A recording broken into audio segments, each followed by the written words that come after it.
Hello everyone, कैसे हो आप सब लोग। माय नेम इज बंधन पटेल और आप लोगों का फिर से एक बार स्वागत है मेरी चैनल कैम टीवी पे।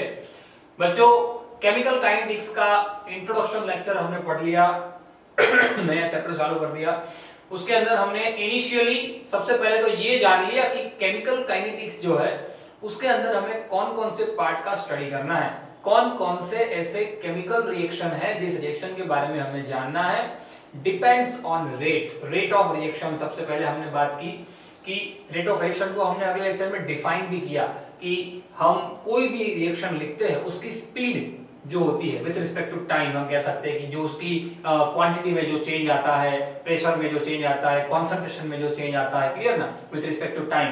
तो उसको हमने क्या कहा, एक प्रकार का रेट कहा कि भाई स्पीड गई with respect to time, speed जो चेंज आया। अब क्वांटिटी में चेंज आया। आज का जो हमारा लेक्चर है वो उसी बात यही चीज पे डिपेंड रहेगा, क्वांटिटी में जो चेंज आया। अब एक्चुअल में आप अगर इक्विलिब्रियम चैप्टर आपका बहुत ही ज्यादा क्लियर है तो ये चैप्टर आपको आसानी से दिमाग में बैठ जाएगा, क्योंकि जहां पे रेट ऑफ रिएक्शन कैलकुलेट करना आएगा, जहां पे रेट ऑफ रिएक्शन की बात करनी है हमें, आज हम रेट ऑफ रिएक्शन कैलकुलेट करना सीखेंगे। सबसे पहले हम नॉर्मल एग्जांपल लेंगे, उसके बाद जनरलाइज फॉर्म की ओर जाएंगे, एक आध लाइव एग्जांपल भी लेंगे। तो वहां पे आपको पता चल जाएगा कि किस तरीके से हम प्रोडक्ट साइड और रिएक्टेंट साइड दोनों साइड में क्या क्वांटिटी में चेंज देखते हैं। क्लियर। तो इक्विलिब्रियम के अंदर हमने एक बात नोटिस की थी कि कभी-कभी ऐसा होता था कि इनिशियल जब हमने शुरुआत किया था तब रिएक्शन जैसे चालू होता है तो इनिशियली हम डायरेक्ट बात करें, भाई मेरे पास कोई भी एक रिएक्शन है, उस रिएक्शन में इनिशियली जब चालू हो रहा है रिएक्शन तब मेरे पास जो रिएक्टेंट है वो बहुत ज्यादा होता है और प्रोडक्ट जो होती है वो ना के बराबर होती है। क्लियर ना। और कुछ समय बाद हमारे पास यानी कि इक्विलिब्रियम कंडीशन पे दोनों इक्वल अमाउंट में हो जाते हैं। रेडी। प्रोडक्ट साइड में ऐसा होता है कि कभी-कभी इक्विलिब्रियम कंडीशन ना आ रही हो, मतलब इक्विलिब्रियम रिएक्शन ना हो, तो वो जो है रिएक्टेंट एक टाइम पे जीरो हो जाता है, प्रोडक्ट एक टाइम पे बहुत ज्यादा हो जाती है। क्लियर। ये सारा हमने देख लिया किस तरीके से रिएक्शन के अंदर होता है। वहां पे एक बात आपको सिर्फ यहाँ इसके लिए जो आपको ध्यान देनी है, रेट ऑफ रिएक्शन के लिए आपको ध्यान में देनी है, वो क्या कि हम रिएक्टेंट में जो चेंज देखते हैं वो क्या चेंज देखते हैं, रिएक्टेंट में क्या आता है बदलाव, वो कौन सा बदलाव आता है, तो वो होता है डिक्रीमेंट। आपने वो चीज देखी, रिएक्टेंट जो है धीरे धीरे धीरे धीरे धीरे टाइम के साथ कम होने लगता है, प्रोडक्ट टाइम के साथ बढ़ने लगती है। इक्विलिब्रियम और यहाँ पे एक डिफरेंस है, इक्विलिब्रियम में कभी-कभी ऐसा होता था कि इनिशियली थोड़ा बहुत रिएक्टेंट, माफ कीजिए, थोड़ा बहुत प्रोडक्ट देखने को मिलता था। यहाँ पे हम किसकी बात करेंगे, प्रोडक्ट की बात करेंगे तो या रिएक्टेंट की बात करेंगे तो हम इसको इंडस्ट्री के पॉइंट ऑफ व्यू से देखेंगे कि भाई हमारा जो इनिशियल रिएक्टेंट है वो कितना भी है, चाहे इनिशियल प्रोडक्ट तो जीरो ही लेंगे, होगी ही नहीं, क्योंकि रिएक्शन चालू ही नहीं हो रहा होगा। ठीक है, इस बात का ध्यान रखना है। ओके, जैसे कि एक एग्जांपल लेके समझाता हूं आपको, सारी बातें तो ज्यादा क्लियर होगी कि जैसे कि भाई मेरे पास एक रिएक्टेंट है, आज से दिखाता हूं उसको, और सामने मेरी एक प्रोडक्ट पी बन रही है। क्लियर। एक कोई भी रिएक्टेंट है, पहले मैं ऐसे जनरली समझाता हूं आपको, उसके बाद हम कोई लाइव एग्जांपल की ओर जाते हैं। अब ये रिएक्टेंट मेरे पास है, उससे मैं प्रोडक्ट की ओर जाता हूं, तो यहां से आप बच्चों को डाउट होगा कि सर यहाँ पे स्टोइकियोमेट्री का क्या, तो हम यहाँ पे स्टोइकियोमेट्री फिलहाल के लिए ले रहे हैं 1:1, मतलब कि हमारा जो रिएक्टेंट है उसकी स्टोइकियोमेट्री 1 है, और माफ कीजिए स्टोइकियोमेट्रिक कोएफिशिएंट 1 है, और प्रोडक्ट का स्टोइकियोमेट्रिक कोएफिशिएंट भी क्या है, 1 है। उसको मैं मेंशन देता हूं अलग से, भाई इसका जो स्टोइकियोमेट्रिक कोएफिशिएंट है वो 1 है और इसका भी 1 है। रेडी। फिर अलग-अलग स्टोइकियोमेट्रिक कोएफिशिएंट को हम किस तरीके से कैलकुलेट करेंगे उसकी भी हम बात करेंगे, पहले नॉर्मल की बात कर लेते हैं। रेडी। अब डेफिनेशन के अंदर हमने एक चीज सीखी, मैं यहां पे मेंशन करता हूं उसको, सारी बातों को नोट में लिखते जाइएगा क्योंकि आज का लेक्चर बहुत इंपॉर्टेंट रखेगा, क्योंकि हम आज रेट ऑफ रिएक्शन इस चैप्टर का सबसे अहम टॉपिक कैलकुलेट करना सीखेंगे। ठीक है। सो रेट ऑफ रिएक्शन उसको हमने क्या कहा था, डेफिनेशन के अंदर हमने क्या कहा था रेट ऑफ रिएक्शन की, जरा याद कीजिए। रेट ऑफ रिएक्शन, इसलिए मैंने आपको प्रॉपर डेफिनेशन लिखवाई भी थी ना। रेडी। रेट ऑफ रिएक्शन में एक चीज हमने लिखी थी, क्या, क्वांटिटी में आया बदलाव किसके रिस्पेक्ट में, टाइम के रिस्पेक्ट में। क्लियर है। और अगर मेरा एक्वियस मीडियम रहेगा तो मैं कंसंट्रेशन में आया बदलाव चेक करूंगा, और अगर मेरा गैसियस मीडियम रहेगा तो मैं प्रेशर में आया बदलाव चेक करूंगा। फिर हम कंसंट्रेशन की बात करते हैं जनरल फॉर्म में समझने के लिए, तो मैं ऐसा लिख सकता हूं कि भाई जो चेंज आया, जो क्या आया, चेंज आया, चेंज को हम डेल्टा से दिखाते हैं। समझना, सारे वर्ड समझना, किस तरीके से मैं डिनोट कर रहा हूं वो चीज भी देखना। जो चेंज आया, जो बदलाव आया, किसमें? कॉन्सेंट्रेशन में बदलाव आया ना, किसकी? तो आप जो भी चेक कर रहे हो, चाहे आप रिएक्टेंट की कॉन्सेंट्रेशन में बदलाव आया वो चेक कर रहे हो, या आप प्रोडक्ट की कॉन्सेंट्रेशन में बदलाव आया वो चेक कर रहे हो, कोई भी, यानी कि यहां पे कोई भी पॉसिबल हो सकता है, रिएक्टेंट और प्रोडक्ट कोई भी। Clear? With respect to time में जो चेंज आया, क्लियर ना? टाइम में भी चेंज आया होगा क्योंकि यहाँ पे चेंज आया है, तो क्योंकि हम पहले इनिशियल टाइमिंग के लिए गिनते हैं, उसके बाद कुछ टाइम के बाद हम फिर से कैलकुलेट करते हैं, तो ये चीज हमारी मेन रहती है। ये चीज हमने इवन डेफिनेशन में कहा था, क्या क्या कहा था? Change in concentration. कॉन्सेंट्रेशन को याद कीजिए, मूल कॉन्सेप्ट याद कीजिए, आप इसको ऐसे ब्रैकेट से दिखा देते, रेडी ना? Change in concentration with respect to time, known as rate of reaction। Clear ना? Rate of reaction. और ऑलवेज रेट ऑफ रिएक्शन, खास इस बात को नोट कर दीजिए इस बात को कि रेट ऑफ रिएक्शन ऑफ, इसलिए मैंने आर और पी का एग्जांपल लिया है। रिएक्टेंट को आर से दिखाएगा और प्रोडक्ट को पी से। मैं ए भी ले सकता, लेकिन ये क्यों लिया है? क्योंकि आर हमारा रिएक्टेंट है, उसको हमें प्रॉपर आपको डिनोट करना है इस बात को कि always rate of reaction of reactant. इस बात को नोट कीजिए पहले तो खास, रेट ऑफ रिएक्शन यहां पे कर देता हूं, rate of reaction of reactant always equal होता है rate of reaction of product के। क्लियर ना? अंत में rate of reaction of reactant and product, reactant and product, ये दोनों रिएक्टेंट एंड प्रोडक्ट का रेट ऑफ रिएक्शन इक्वल होता है। जब स्टोइकियोमेट्री इक्वल होती है तब तो कोई प्रॉब्लम नहीं आता। देखिए यहाँ पे स्टोइकियोमेट्री 1 है, तो हम जब अभी कैलकुलेट करेंगे तो वो आसानी से हो जाएगा, लेकिन जब अनइक्वल स्टोइकियोमेट्री होती है तब हम उसको किस तरीके से कैलकुलेट करेंगे वो भी हम जानेंगे। पहले ये बात समझ लो, क्या रेट ऑफ रिएक्शन मुझे किसी का भी लिखना हो, किसी का भी रेट ऑफ रिएक्शन लिखना हो तो मैं क्या लिखूंगा भाई? कॉन्सेंट्रेशन में आया बदलाव, जिसका भी मुझे लिखना है उसकी कॉन्सेंट्रेशन, क्या जिसका भी मुझे रेट ऑफ रिएक्शन लिखना है उसकी कॉन्सेंट्रेशन में आया बदलाव, यानी कि change with respect to time. So हम हमारे पास यहाँ पे दो चीजें, एक मेरे पास रिएक्टेंट है और एक मेरे पास प्रोडक्ट है। क्लियर? तो ये इक्वेशन के लिए पर्टिकुलर जब मैं बात करूं तो उसको मैं जरा अलग से ये रिएक्शन की पहले हम बात कर लेते हैं। ये हमारा फर्स्ट टाइप है, टाइप 1, जिसके अंदर मैंने स्टोइकियोमेट्री क्या लिया है? टाइप 1। मैंने इसके अंदर स्टोइकियोमेट्री क्या लिया? Equal stoichiometry. आपको यहाँ ब्रैकेट में लिखना तो लिख दीजिएगा, यहाँ पे ब्रैकेट में लिख दीजिएगा, लिख लीजिए क्या? Equal stoichiometry, unequal stoichiometry and equal stoichiometry. Clear ना? यहाँ पे इक्वल स्टोइकियोमेट्री कोएफिशिएंट है, तो उसके लिए जैसे कि मेरा ये रिएक्शन है रिएक्टेंट टू प्रोडक्ट, जहां पे स्टोइकियोमेट्री कितनी है? इक्वल, यानी कि 1। अब देखिए मैं t इक्वल टू 0 टाइम पे अगर कंसंट्रेशन की बात चल रही, मैं कंसंट्रेशन की बात कर रहा हूं, तो इक्विलिब्रियम जैसा ही है। इक्विलिब्रियम के अंदर अगर आपको पूरा समझ में आ गया था कि इक्विलिब्रियम को किस तरीके से कैलकुलेट किया जाता है, तो ये आपको आसानी से दिमाग में बैठ ही जाएगा। देखिए बाकी सबको ही बैठ जाएगा, सिर्फ ध्यान दीजिए t is equal to 0 time पे, जैसे कि मेरी कंसंट्रेशन जो रिएक्टेंट की कंसंट्रेशन है वो सपोज कितनी है? R0, कोई भी ले सकते हो। रेडी? इक्विलिब्रियम में यहाँ पे हमने A और B लिया था और यहाँ पे A0 लिया था, बस उतना फर्क है। रेडी? और यहाँ पे प्रोडक्ट उस वक्त क्या है? 0। प्रोडक्ट तो मेरे पास कुछ है ही नहीं। प्रोडक्ट मैंने अभी आपको थोड़ी देर पहले बताया ना कि आपको कंपलसरी प्रोडक्ट क्या लेनी है? 0। कब? इनिशियल। यहाँ पे आप लिखिए t is equal to 0 in the sense क्या?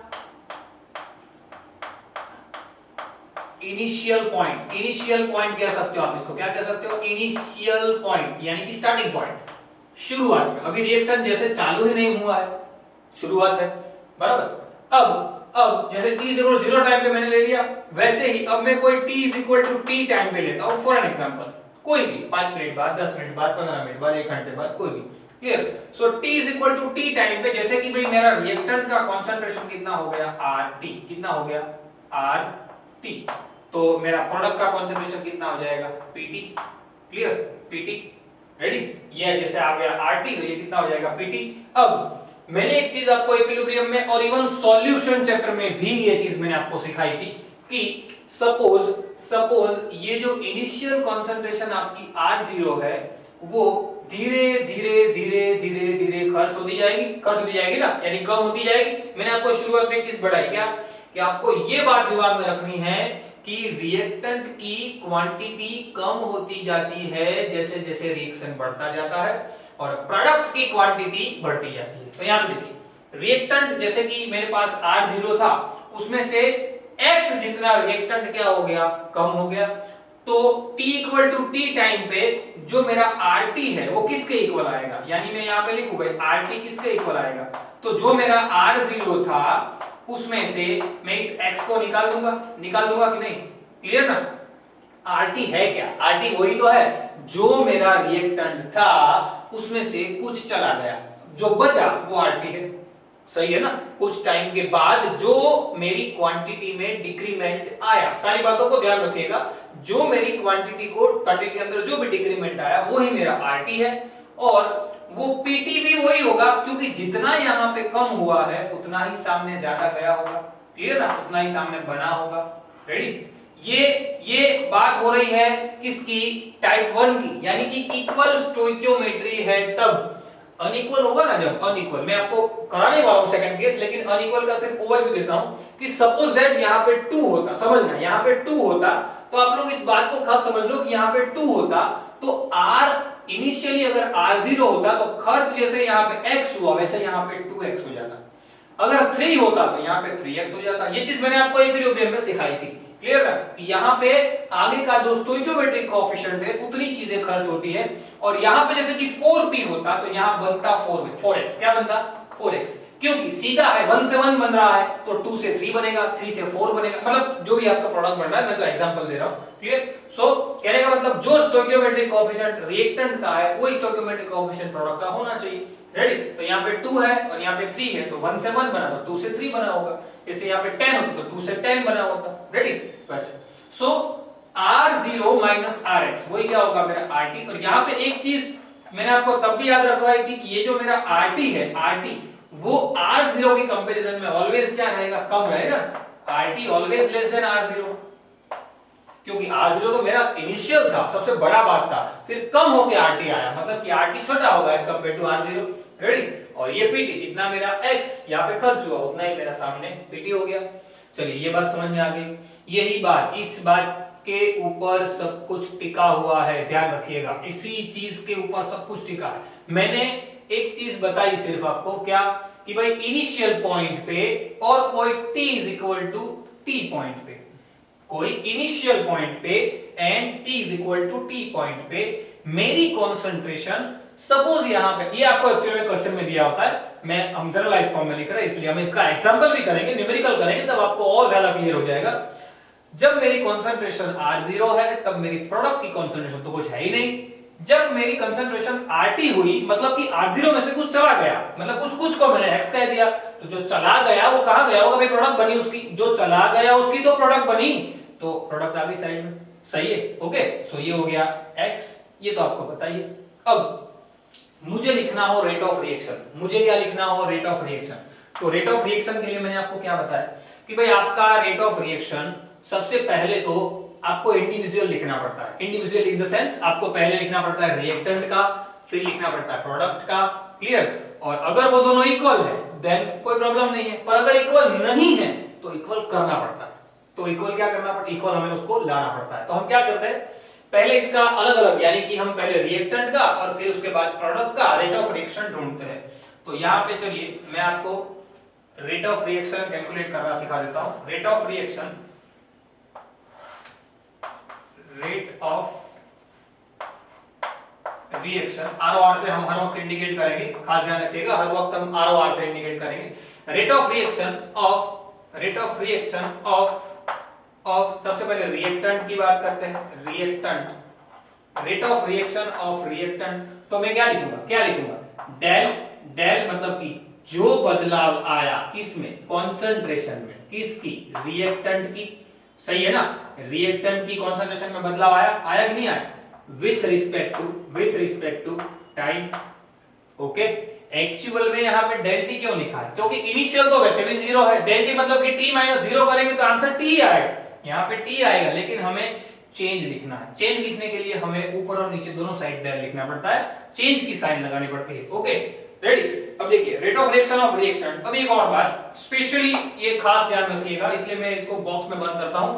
रिएक्टेंट के लिए जब हम बात कर रहे हैं, खास ध्यान रखिए क्या, rate of reaction for reactant जब हम बात करते हैं तब आप कोई भी सम लेके या किसी भी प्रकार के एग्जांपल में भी हम अभी चेक करते हैं, अगर आप चेकआउट करोगे तो रेट ऑफ रिएक्शन ऑफ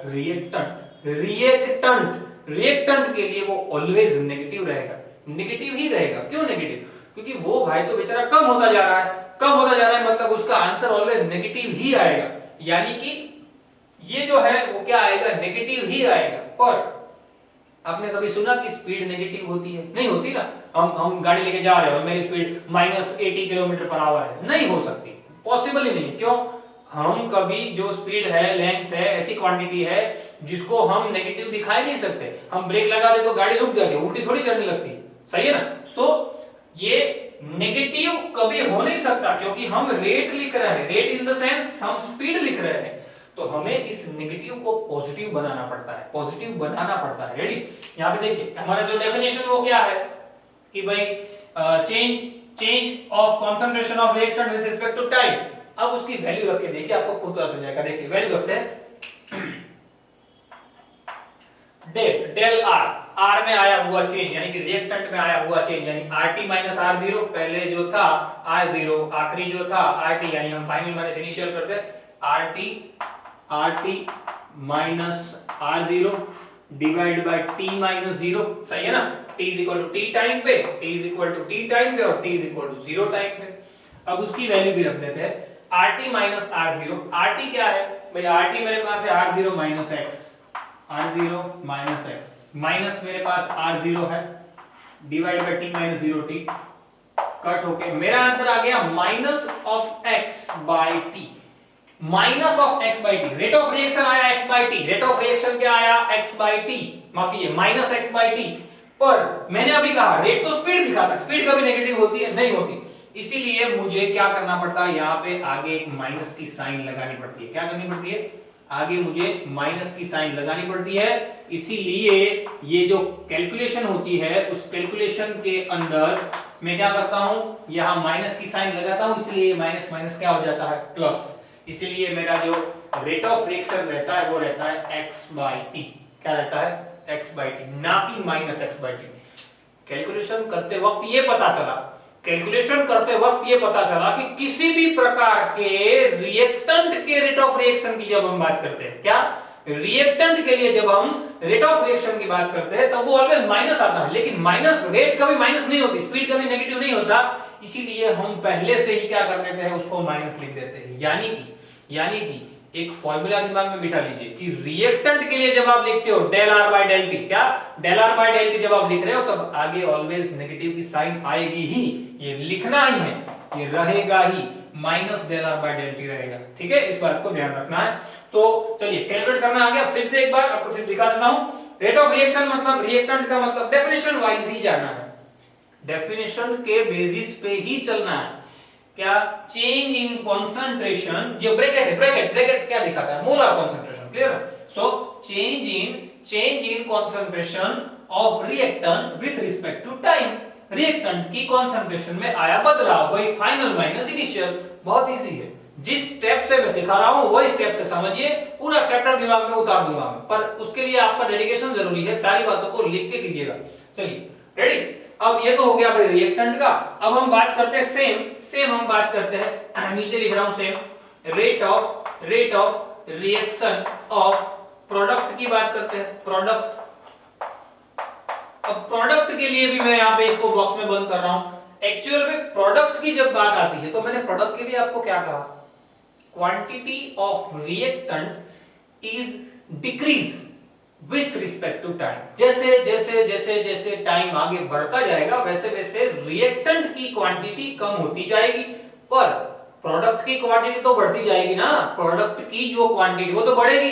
अगर वो बढ़ती जाएगी तो वो तो आंसर नेगेटिव आने से रहा, वो तो नेगेटिव आ ही नहीं सकता। आप उसका भी कैलकुलेशन करके देख लीजिए, आप उसकी वैल्यू भी रख के देख लीजिए। देखिए पहले तो हम उसके लिए जो हमारा मेन फॉर्मूला है वो लगा देते हैं, क्या क्या चेंज, ध्यान दीजिएगा फिर से एक बार, जिन्होंने ध्यान नहीं दिया वो फिर से एक बार देख लीजिए, क्या रेट ऑफ रिएक्शन लिखने की मेन मेथड कौन सी है, क्या चेंज मतलब डेल, चेंज इन कंसंट्रेशन, आप जिसकी भी ढूंढ रहे हैं, किसका ढूंढ रहे हैं हम, प्रोडक्ट का ढूंढ रहे हैं, प्रोडक्ट के लिए मेरे पास क्या है P, तो change in concentration of P with respect to time, with respect to time, simple. चलिए उसके वैल्यू मैं रख देता हूं भाई P डेल P, P की वैल्यू मेरे पास क्या फाइनल माइनस इनिशियल यानी PT minus 0, PT minus 0 upon time तो वैसे भी वही है T माइनस 0। चलिए PT कितना है, PT मेरे पास है x minus 0 x, T minus 0 T, ये तो पहले से ही प्लस है, इसको मैंने पहले भी कहा ना, क्योंकि ये तो दिख ही रहा है भाई, जो चीज बढ़ती जा रही है वो तो कभी नेगेटिव नहीं हो सकती, जो कम होती जा रही है वो नेगेटिव हो सकती है, ये बढ़ता जा रहा है मतलब ये पॉजिटिव हो गया, ये भी पॉजिटिव हो गया। अब मैंने आपको जब चालू किया ना तब एक चीज बताई थी, क्या कि इनकी स्टोइकियोमेट्री इक्वल है, इसलिए इन दोनों का रेट ऑफ रिएक्शन इक्वल आएगा। मैंने यहाँ पे ये चीज मेंशन भी की है, क्या कि rate of reaction of reactant, सारी बातें जो बोर्ड पे लिखी है सब काम की है, क्या rate of reaction of reactant is always equal to rate of reaction of product, rate of reaction of reactant is always equal to rate of reaction of product. अगर ना हो तो हमें करना पड़ता है इक्वल स्टोइकियोमेट्रिक कोएफिशिएंट के लिए, तो हमारा आंसर इक्वल ही रहा, देखिए x by t, मतलब कि मुझे इस पूरे रिएक्शन का, ये टाइप 1 के पूरे रिएक्शन के लिए का मुझे अगर रेट ऑफ रिएक्शन लिखना हो, क्या रेट ऑफ रिएक्शन लिखना हो तो मैं क्या लिख सकता हूं, डेल r, माफ कीजिए reactant, yes del r by del t, पर वो तो क्या होना चाहिए, नेगेटिव होना चाहिए ना, ready, is equal to del of p divide by del t, ready, is equal to x by t, क्योंकि मैंने यहां पे क्या कहा, rate of reaction of reactant, ये rate of reaction of reactant is equal to rate of reaction of product, always equal होना चाहिए भाई, इक्वल है, हमारा तो कैलकुलेशन में ही इक्वल आ गया, क्योंकि हमारे स्टोइकियोमेट्रिक कोएफिशिएंट इक्वल है। अनइक्वल होंगे तो नहीं आएगा, तो हम उसको आखिर में अनइक्वल करेंगे, माफ कीजिए अनइक्वल से इक्वल करेंगे, कैसे करेंगे आपको सिखाता हूं बाद में। So minus del R by del T plus P by, माफ कीजिए del P by del T is equal to X by T, तो ये हो गया भाई मेरा रेट ऑफ रिएक्शन, क्या हो गया मेरा rate of reaction for this particular equation. Okay, अलग अलग केसेस के लिए मैं आपको स्टेप बाय स्टेप समझाऊंगा, आपको सारी बातें क्लियर हो जाएगी, ये समझ में आ गया रिएक्टेंट टू प्रोडक्ट कैसे होता है। अब एक और एग्जांपल आपको मैं समझाऊंगा कि भाई यहाँ पे अगर मैं जैसे कि 2r और 3p लूंगा या 3r 4p लूंगा, दोनों अलग अलग इन शॉर्ट लूंगा, अनइक्वल लूंगा, तो कैसे बात बनेगी, बहुत इजी। पर उसके लिए आपको ये जो बॉक्स है ना, ये जो बॉक्स है उसको ध्यान रखना है खास, क्या कोई भी रिएक्टेंट के लिए आपको t 0 टाइम पे कैसे कंसंट्रेशन लेनी है, t t टाइम पे कैसे कॉन्सेप्ट, क्योंकि ये चीज जो है वो न्यूमेरिकल्स में बहुत ज्यादा हेल्प करेगी, बहुत ज्यादा काम में आएगी। न्यूमेरिकल के अंदर ये चीज अगर आपको आ गई, अब आगे तो कुछ नहीं है, डेफिनेशन के वाइज ही कैलकुलेशन है और सारा डेटा हमें क्वेश्चन में दिया होगा, लेकिन ये जो है ये बनाना, ये पार्ट बनाना वो बहुत इंपॉर्टेंट रहता है, ठीक है ना। तो फटाफट से पहले इसको लिख लीजिए, उसके बाद एक अनइक्वल स्टोइकियोमेट्रिक कोएफिशिएंट के लिए बात करते हैं, लिख लीजिए फटाफट। चलिए बच्चों अब देखते हैं कोई अनइक्वल स्टोइकियोमेट्री अगर मेरे पास है, अनइक्वल स्टोइकियोमेट्रिक कोएफिशिएंट है, तो उसके लिए कैसे बात करते हैं कि भाई जैसे रिएक्टेंट टाइप 2 यहां पे आप लिख सकते हो, ये दूसरा टाइप है, ये दो ही टाइप आपको खास कैलकुलेट करना सीखना है, रिएक्टेंट टू प्रोडक्ट। यहां पे जैसे कि मेरे पास रिएक्टेंट 2 है, यहां पे मेरे पास प्रोडक्ट का कोएफिशिएंट स्टोइकियोमेट्रिक कोएफिशिएंट है 3, क्लियर ना, जो बैलेंसिंग के बाद आ जाता है। ओके, सो हमने ये चीज देख लिया कि भाई रिएक्टेंट जो होता है थोड़ा थोड़ा कम होने लगता है और प्रोडक्ट थोड़ी थोड़ी बढ़ने लगती है, तो यहाँ पे वही सारी चीजें आपको कैलकुलेट करनी है। फिर से लिख देते हैं, ये इसको टाइप 2 आप लिख दीजिए पहले, तो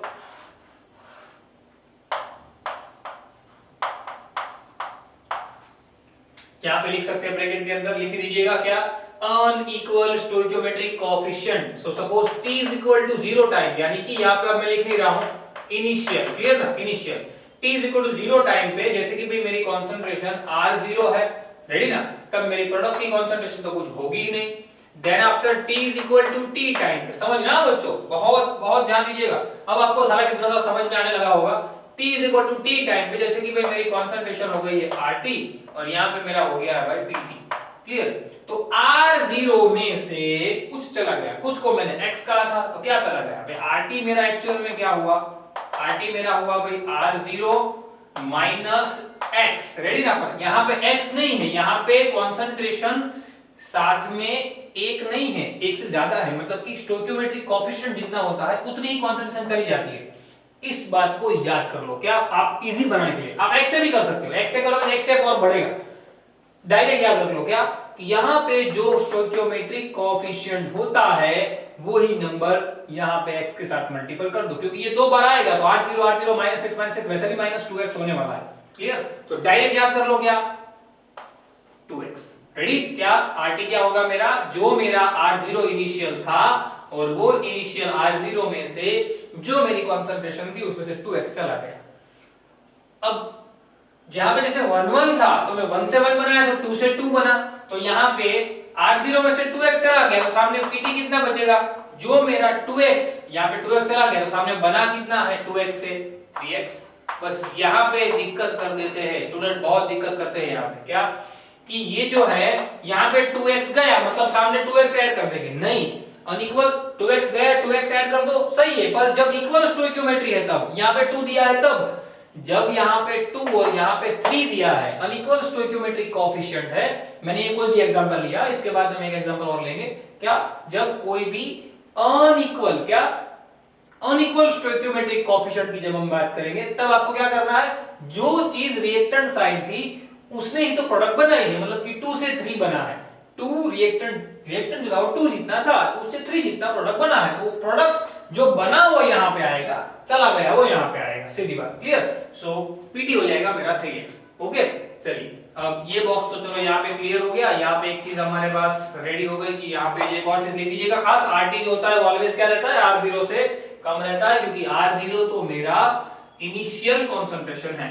now rate of reaction of reactant, यहाँ पे एक एनसीईआरटी के अंदर एक और चीज अच्छी दी हुई है, यहाँ पे अपीयरेंस एंड डिसअपीयरेंस नाम का वर्ड दिया है, वो भी आप लिख सकते हो क्या, rate of reaction of reactant, reactant जो है वो क्या हो रहा है, डिसअपीयर हो रहा है ना, कम हो रहा है ना, तो rate of reaction of reactant और डिसअपीयरेंस लिख सकते हो, डिसअपीयरेंस ऑफ रिएक्टेंट, डिसअपीयरेंस लिखना चाहो लिख सकते हो। रेडी? आपकी जानकारी के लिए है, वो आपको पता चले इसलिए है कि भाई वो डिसअपीयर हो रहा है, प्रोडक्ट धीरे धीरे अपीयर यानी कि मिलता जा रहा है, और ये भाई कम होते जा रहे हैं, गुम होते जा रहे हैं। So rate of reaction of reactant change in concentration of reactant with respect to time. Clear? Ready? और आगे मैंने आपको सिखा दिया, यहाँ पे माइनस की साइन लगानी ही पड़ेगी। क्यों लगानी पड़ेगी वो मैंने आपको पहले सिखा दिया, क्योंकि मेरा रेट, मेरी स्पीड कभी नेगेटिव नहीं हो सकती। आंसर इसका नेगेटिव आने वाला है, चेक कर लीजिए, करना हो तो चलिए वैल्यू डाल के चेक कर लेते हैं। Del R RT minus R0, RT minus R0, T minus 0, okay ना। चलिए RT माइनस R0, RT कितना है मेरा, RT है मेरे पास R0 minus 2x minus initial R0 तो था ही, कट हो गया, आंसर मेरा आ गया माइनस 2x बाई T। लेकिन अगर यहाँ पे माइनस है तो हर एक के आगे माइनस आएगा, आएगा कि नहीं, हर एक के आगे माइनस आएगा ना, और हर एक के आगे माइनस होने के कारण ये क्या हो जाएगा प्लस, यानी कि मेरा final rate of reaction for reactant यानी कि disappearance of reactant, disappearance of reactant क्या आ गया 2x by T। अब यही चीज मैं अगर लिखना चाहूं प्रोडक्ट के लिए रेट ऑफ, अब ये सारी बातें आपको धीरे धीरे बहुत इजी लगने लगेंगी, जब हम इसको एग्जांपल के अंदर इंप्लीमेंट में लाएंगे तब आपको और ज्यादा पता चलेगा। Rate of reaction of product, rate of reaction of product क्या लिख सकते हैं, change in concentration of product with respect to time. और ये भाई तो पॉजिटिव रहते हैं क्योंकि यहाँ तो अपीयरेंस हो रहा है, यहाँ तो बढ़ता जा रहा है, बराबर ना। सो क्या लिख सकते हैं, क्या लिख सकते हैं, वैल्यू हमारे पास है PT माइनस इनिशियल तो वैसे भी 0 है, PT कितना है मेरे पास 3x डिवाइड बाई 3। देखिए अनइक्वल है, अनइक्वल है, मैंने बताया था कि जब मेरे पास स्टोइकियोमेट्रिक कोएफिशिएंट जब इक्वल है तब आंसर इक्वल आता है। लेकिन जब स्टोइकियोमेट्रिक कोएफिशिएंट मेरा अनइक्वल हो जाएगा तो मेरा जो रेट ऑफ रिएक्शन है वो अनइक्वल आएगा। पर मैंने अभी थोड़ी देर पहले यहाँ पे लिखा था, क्या लिखा था, यहाँ पे वापस लिख देता हूँ, क्या, रेट ऑफ रिएक्शन